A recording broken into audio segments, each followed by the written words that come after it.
Zaman hayır olsun saygılı seyirciler. Hoş buluştuk. Efirde GRT kanalı Gagauzya Gün Günden programısının hem de onun götürücüsü ben Polina Barbova. Saygılı seyirciler, Gagauzya'nın yaşayanları hem de misafirleri.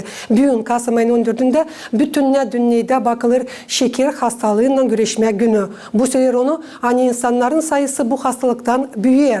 Şeker hastalığın profilaktika ölçüleri için hem de nasıl güreşme onunla bugün anladır. Komradaki poliklinika doktor endokrinolog Liliya Dmitrievna Katana. Kalın bizimle kalın GRT kanalında.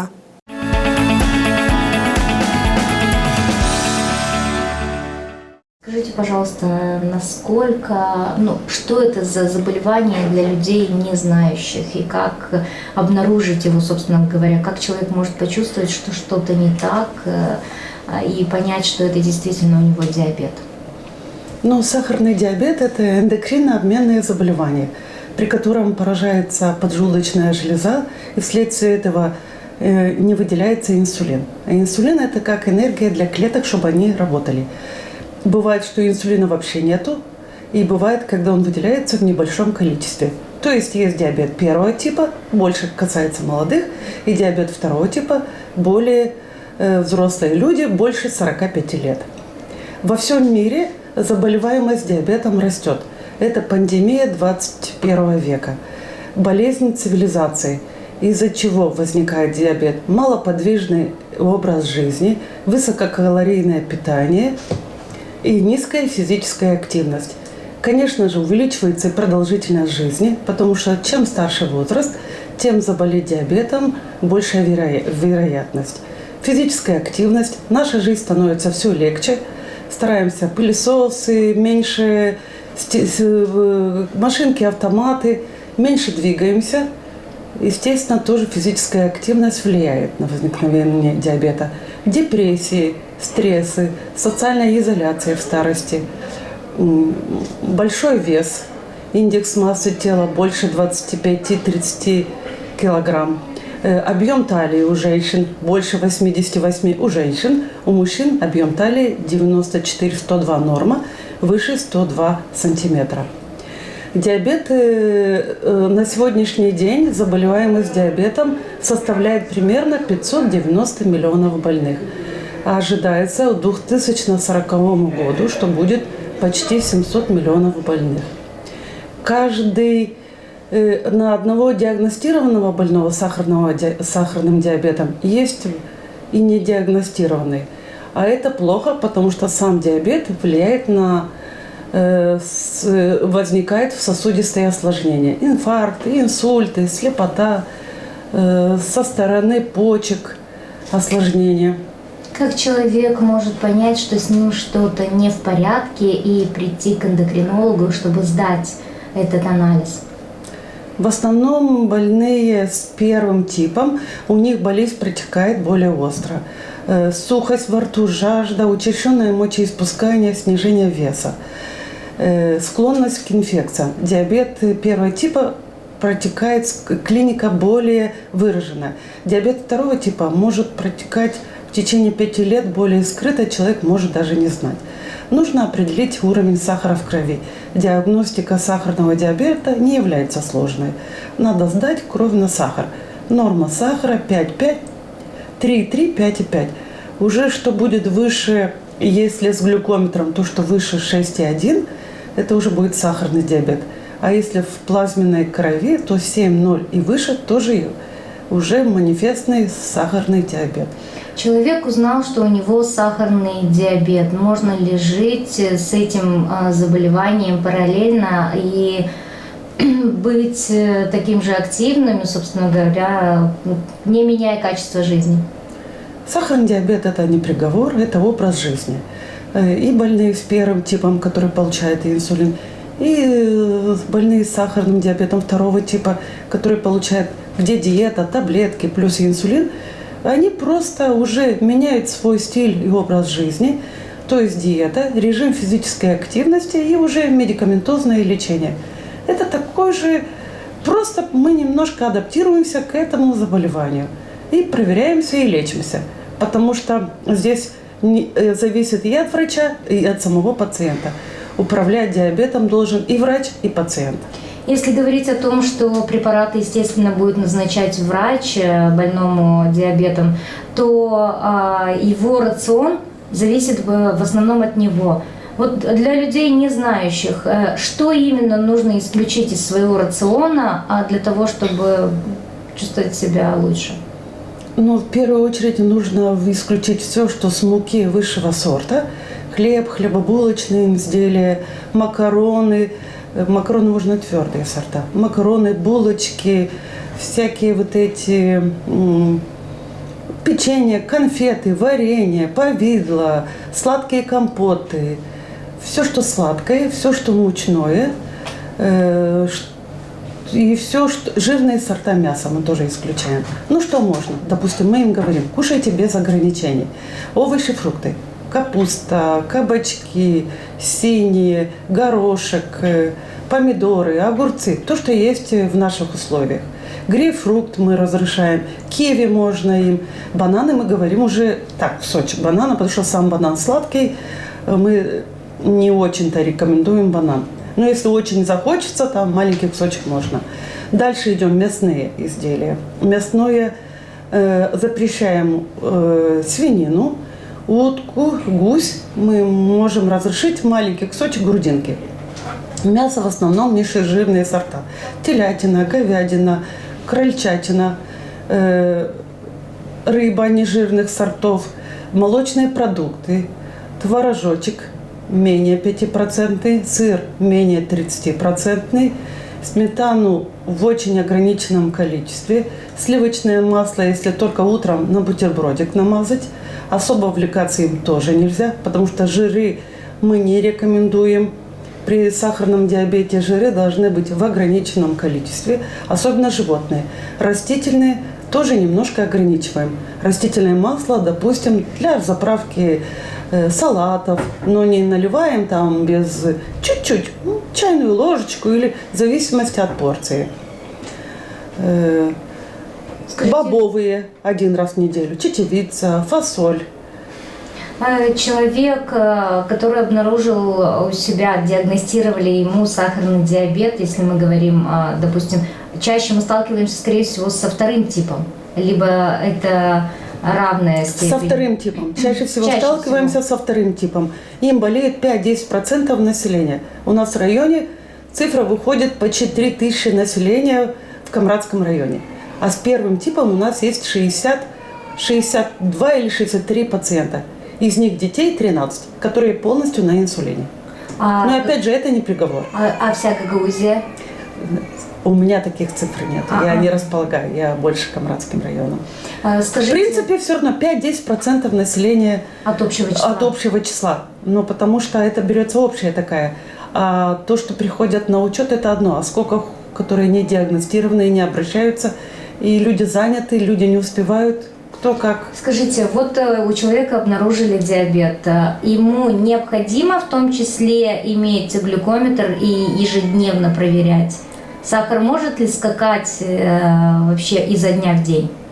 Да, для таких случаев необходимо иметь глюкометр. Те, кто на инсулине, им выдается глюкометр бесплатно. Остальные уже по возможности. Кто как, кто покупает, или там аптеки, у них есть какие-то акции бывают. Это раньше было в поликлинике, сейчас в основном вот этими бесплатными глюкометрами занимается аптечная сеть. У них бывают акции, смотря что мы выписываем, они там предлагают пациентам. Да, сахара надо измерять до еды, желательно и через 2 часа после еды. Те, кто на инсулине, у них более частое измерение сахара до еды, через 2 часа после еды, перед обедом, перед ужином, иногда и ночью. Для того, чтобы лечение было более правильное, для того, чтобы не было осложнений. Там есть цифры до еды, после еды, они меняются. Мы сейчас чаще говорим о том, что сахар подскакивает, а иногда бывают случаи, когда он падает ниже нормы. Это что за случаи и что в этом тоже необходимо делать человеку? Да, симптомы гипогликемии бывают и у пациентов, которые на инсулине, и у пациентов, которые на сахароснижающих препаратах. Такое бывает, потому что есть, допустим, усиленная физическая нагрузка, то сахар снижается. Мы пациентов, которые на инсулине, мы их учим. Если вы, допустим, будете сегодня копать или прошивать, или делать какую-то интенсивную работу, ставьте на 1 или 2 единички инсулина меньше, покушайте перед работой обязательно, нужно съесть углеводы. Если сахар упал, у любого человека могут быть симптомы гипогликемии.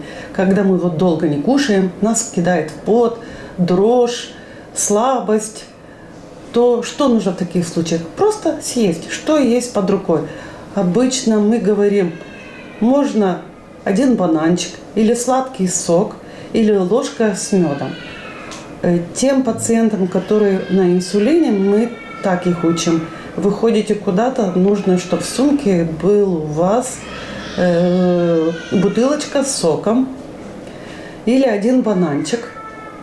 В той комнате, где вы ночью спите, всегда, чтобы была баночка с медом или стакан сока. Скажите, Но есть и препараты, которые повышают уровень сахара. Но таким вот простым способом, да. Даже любой человек говорит, я пришел, у меня как будто бы сахар упал. Ну, смотрим, наверное, он уже не покушал вовремя, поработал физически. Такое может быть у любого человека. то есть у которого даже все в порядке со здоровьем, и он не диабетик? Ну, у нас же у каждого бывает, если мы длительно не покушали, то нас может потрясти, да, потрясло. Это и кинуло в пот, и даже немножко дрожим. Это и есть симптомы гипогликемии. Скажите, протяженность жизни, будем говорить уже как бы, да, напрямую. Раньше была статистика, что инсулинозависимые люди, которые вот с первым типом, у них, ну, такая короткая была протяженность. Сейчас эта ситуация изменилась, может быть, препараты появились новые, может быть, в этом плане. И вот со вторым типом в том числе. Сколько можно вообще жить с этим заболеванием? Как вот параллельно с этим заболеванием в плане протяженности? Ну, сегодня сахарный диабет уже все равно управляется. Все время разрабатываются разные инновационные схемы лечения. Если раньше был инсулин первого поколения для первого типа, да, то сейчас уже есть инсулины третьего поколения. Конечно, они уже называются беспиковые, то есть симптомов гипогликемии не дают. Они намного лучше. Есть разные, уже у нас в Молдове есть некоторые получают помповую инсулинотерапию, непрерывное подкожное введение инсулина. И в основном это у детей. У нас в районе с помпой есть только один ребенок. Взрослых с помповой инсулинотерапией нету. Насчет управления диабета, я думаю, что это зависит как от врача, так и от пациента. Измеряем часто сахара и в зависимости от этого принимаем лечение. Инсулины есть более современные, есть медикаменты уже тоже более новые. Даже у нас в Молдавии есть фарсига, есть сидаглиптины, и есть хорошие препараты, с которыми можно работать. И намного стало легче и пациенту, и нам тоже стало легче, соответственно. И если мы говорим о препаратах, а это длительное применение, это, можно сказать, всю жизнь человек принимает после того, когда обнаружилось заболевание, государство каким-то образом играет здесь роль, ну, в плане компенсирования лекарств, вот как в этом плане вообще обстоит дело? Инсулин больные получают бесплатно. Иголочки им выдаются тоже, полоски выдаются тоже. Для первого типа практически с медикаментозным лечением государство почти все компенсирует. Но, может быть, там что-то они доплачивают за иголочки, но сам инсулин выдается бесплатно. И инсулин у нас хороший для первого типа. Для второго типа тоже и инсулины есть. Они больше получают инсулин второго поколения. Медикаментозное лечение тоже в основном. Ну, есть препараты, которые они есть с небольшой, немного доплачивают. Ну, за фарсигу, допустим. Ну, там есть откуда выбирать. Есть и полностью бесплатное, есть за которые нужно доплачивать. В основном медикаменты идут бесплатно. Обеспечение идет бесперебойное, бесплатное. Важно, чтобы человек вовремя обращался, чтобы не было осложнений. Было врача и определили. Взяли кровь на анализ. И так. И сейчас таблеточки пьем. Вообще сложно ли жить, вот, потому что многие слышат, думают, что это приговор. Сложно Нет, ли жить? можно жить. И это. У меня уже 76-й год, и слава богу. Главное, нужно чего придерживаться, каких правил? Пить вовремя таблеточки, что вы писали. Да, и здоровый образ жизни. Не пить, не курить. У него муж был сахарником. Царство небесное ему уже нету. Сложно, потому что и диету надо держать строго. Это смотря на человека, если он может, вот это, сила воли есть. А если нет силы воли, то уже ничего не можешь делать. Не надо нервничать, надо спокойно быть, потому что это все эти болячки, сахарный диабет, это только нервы, стрессы. Надо более быть спокойным. Первое, что меньше нервничать, не беспокоиться, не тревожить и других, и себя тоже, потому что это самое лучшее лекарство. Ничего не помогает, если каждый день будешь нервничать, заболеть 100%, а потом уже вылечиться очень тяжело. Я в одно время сильно нервничал по работе, и начало сердце беспокоить. Был у врачей, они мне сказали, что 3 года подряд в санатории. Я 1 год был только в санатории. И по сей день чувствую себя нормально, потому что успокоился полностью. Ну да, она забивает сосуды. Вот, бляшками забивает. Надо с пищей регулировать. Вот, у меня полнота есть, надо вес скидывать. Вообще, как обезопасить себя от этого заболевания? Вот, Как? Надо продукции. Продукция именно сбалансированное питание надо. Побольше зелени, поменьше мяса. Вот, красного мяса. Вот. Сбалансированное питание, если реально взять. Вот. Лекарствами тоже, но лекарства как исключение уже. Просто едой надо. Самое главное это еда. У меня сахар, но я не смогу. вообще, вот вам сложно вообще жить с сахарным диабетом? Очень даже трудно. Не то, что... Это что дает больше трудностей? Вы плохо себя чувствуете? Чувствую плохо. Таблетки пью. Чувствую, силы нет. На ногах не могу стоять, ходить не могу, голова кружится, глаза не видят, слепые. Как давно обнаружили у себя это заболевание? Уже лет 10. Обратились к врачу? Обратилась, и сейчас от врача иду. Тоже. Лечение вот поддерживающее помогает? Помогает очень. Как себя чувствовали до того, когда вот вы решили сдать впервые вот 10 лет назад анализ? Как поняли, что вообще нужно его сдать? Я работала, медосмотр прошла. И когда прошла медосмотр, что-то мне вялое стало. И тогда сказали, проверяйся с сахаром. Проверилась, и давление имею, и сахар. И с тех пор я... Проверяете сахар определенное количество раз, либо вот каждый день, как это делаете? Нет аппарата у меня. В поликлинику иду и там проверяю. Ну, я слышала, у нас в роду ни у кого не было сахарного диабета, и поэтому ничего не могу. Ну, а как меры профилактики, чтобы, в принципе, не заболеть? Не только сахарным диабетом, а вообще любыми болезнями. Вот ваша семья Ну, вести здоровый образ жизни, правильно питаться и заниматься спортом. Вот и все. Слышал, но не болею я диабетом. Ну, это отлично, это хорошо. Но в целом, что слышали? Какова ситуация? И что слышали? Просто как... Болеют много людей, что слышать. Ну, для того, чтобы не заболеть, знаете ли, какую профилактику нужно проводить? Надо двигаться, наверное, больше. И сладкое, жирное не есть. Во-первых, поведение. Все болячки приходят от нашего неправильного поступка. И как мы себя ведем, как разговариваем, как мыслим. Это следствие, получается, наших поступков. Ну и питание то же самое. Чем добрее человек, он не может быть заболеванием. Больше доброты, больше любви, радости, тогда получается все хорошо. Если мы говорим в сравнении с, вот, допустим, годом ранее, может, 2-3, ну вот короткий отрезок, вы отметили, что свыше 3000 или около 3000? Около 3000. Около 3000 пациентов, у которых уже выявлено, которые реально обратились, сдали анализы и вот состоят на учете. Люди стали чаще обращаться для того, чтобы понять, что с ними происходит, и выявляться этот сахарный диабет? Либо их стало меньше, либо их стало больше в плане людей, которые сами приходят за помощью? Ну, люди, качество жизни улучшается, люди, конечно, обращают внимание на свое здоровье. Ну, молодые, среднего возраста, те, которые работают, конечно, они не всегда имеют возможность приходить вовремя. Да, люди уделяют внимание своему здоровью. Могу сказать, что по-разному, если так взять.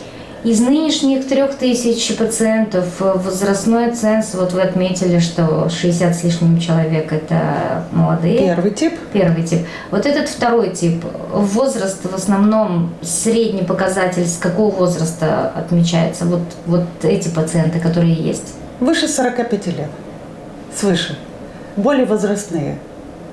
Когда уже на самом деле начинают ощущаться вот эти вот когда качели симптомы, уже когда дебют заболевания, когда появляются симптомы. Потому что лет 5 они ходят, и их беспокоит онемение в ногах, может быть какая-то слабость, немножко сухость.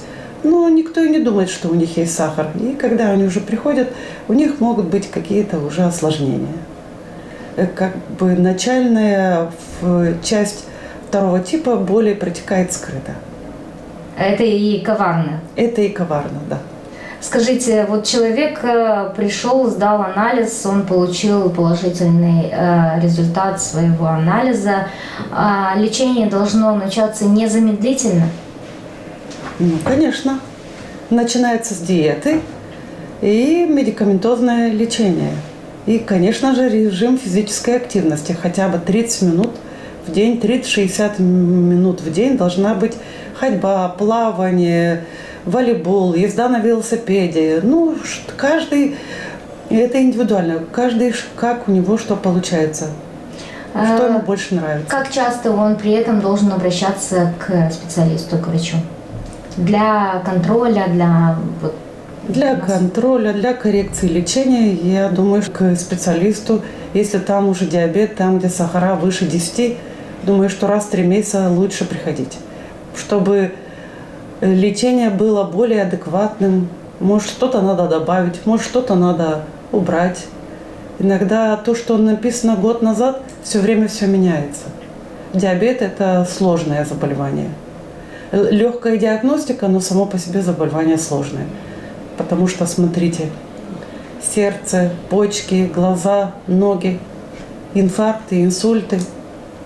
Скажите, вообще излечиться от этого заболевания реально, либо это уже поддерживающая терапия?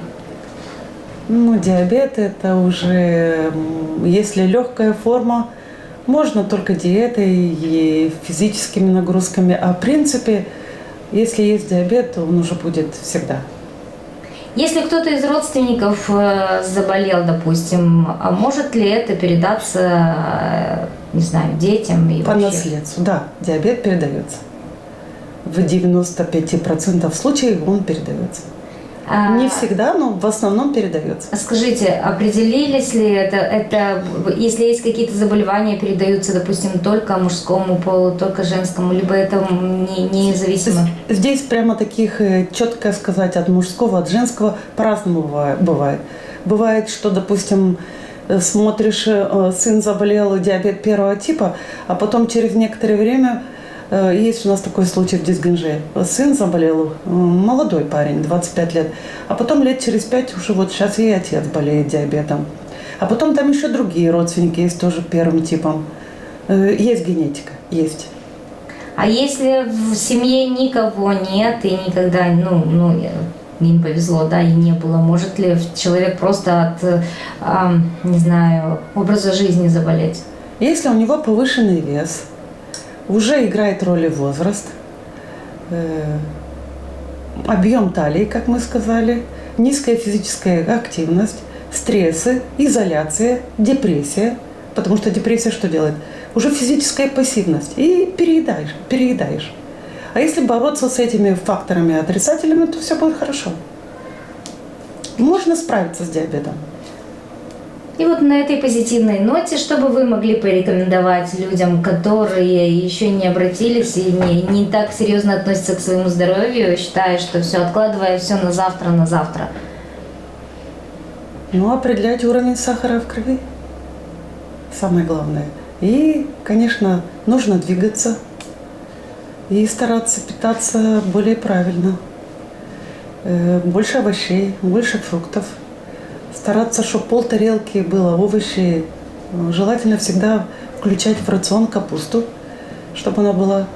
Мясо стараться, если уже больше 50 лет, 2 раза в неделю.